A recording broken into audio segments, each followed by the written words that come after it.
So I heard a great quote yesterday that I liked. It kind of goes like this: a bad day for the ego is a good day for the soul.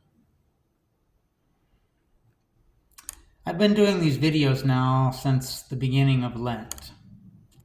I don't know how many days that is, or, we're in the 5th week of Lent. These videos have been very good for my soul and very bad for my ego. I have 109 videos. I have 400 views. So you do the subtract, carry the one. So that's 4 views per channel, and half of those are mine.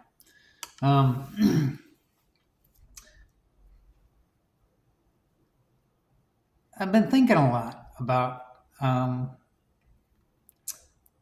notion of the ego and the false self. And I came across this video by Eckhart Tolle where he was talking about the Greek myth of Narcissus.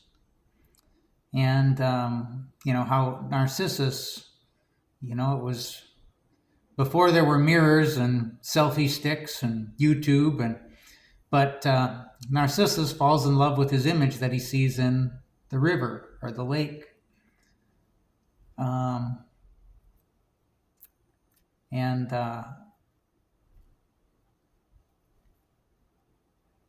He falls in and he drowns, I think, and perishes because he falls in love with an image of himself. So, the myth is reflecting an internal process,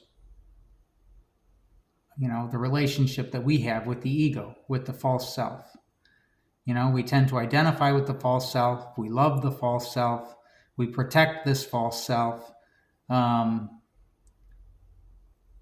This false self is made up of all those things that we identify with. We identify with being good looking, or we identify with being, physically strong, or we identify with being intellectually smart, or, we may develop an identity around being spiritual.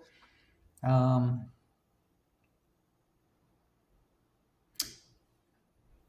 these things are the image, that we fall in love with. And and now in the age of technology, where we can actually send these identities out to people in the form of videos and receive egoic feedback or not.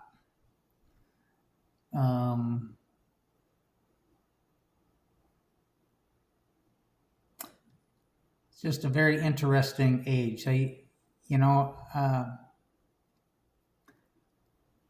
Reminds me of a story I heard it was about the author, I think it's J.D. Salinger. He wrote The Catcher in the Rye.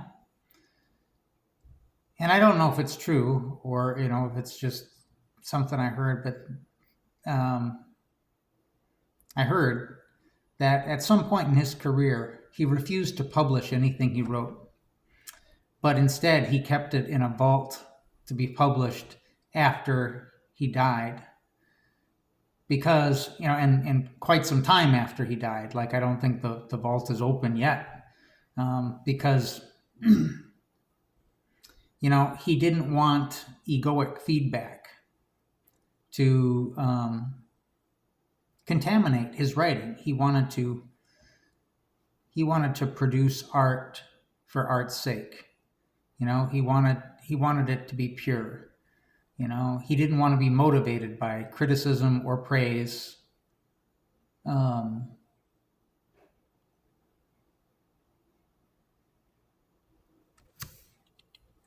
thing that these videos are doing is it's forcing me into a daily practice of prayer once again. And even if that's the only thing that comes out of this, I think that's a huge addition to my life, to develop the practice once again of going through the daily readings and letting them speak to me. We recently in the Catholic Church here in Milwaukee had a bishop pass away, Bishop Skelba, and he was beloved by many. Um, and He was a biblical scholar, but the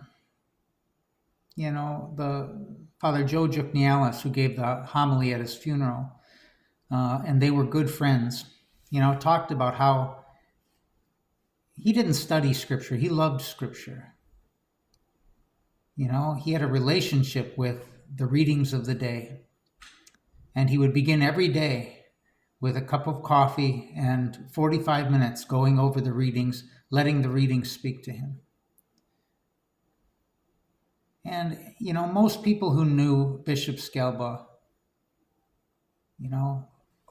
like I did, I didn't know him really well, I got to know him as a seminarian, but developed an enormous amount of respect for the man. He was just so centered and so calm.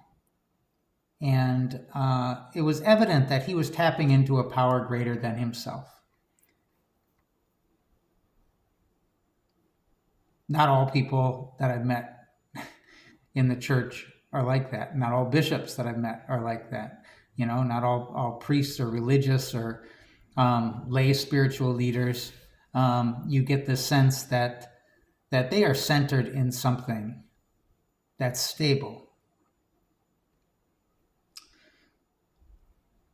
And so I'm starting to feel a little bit of that stability in my life. Not a lot, but today's readings are about, Jesus is talking about the spiritual life, and he's talking to the Pharisees about, he's saying, I am from above and you don't understand that. You are from below. And I don't like the image of the spiritual life being above.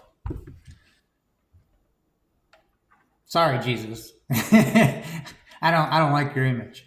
The image I prefer is the spiritual life being below. The spiritual life is underneath everything else. It's more like the ocean, where, on the surface is the turbulent waters of the ego.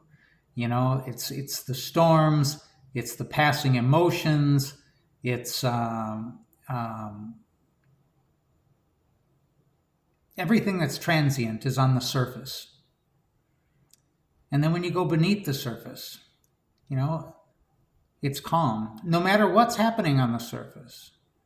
You can be having a nervous breakdown on the surface in the realm of the ego, and the realm of the spirit is calm.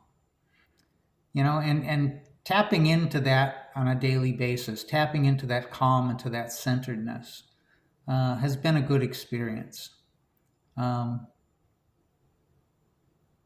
Good experience for the soul, not so good for the ego.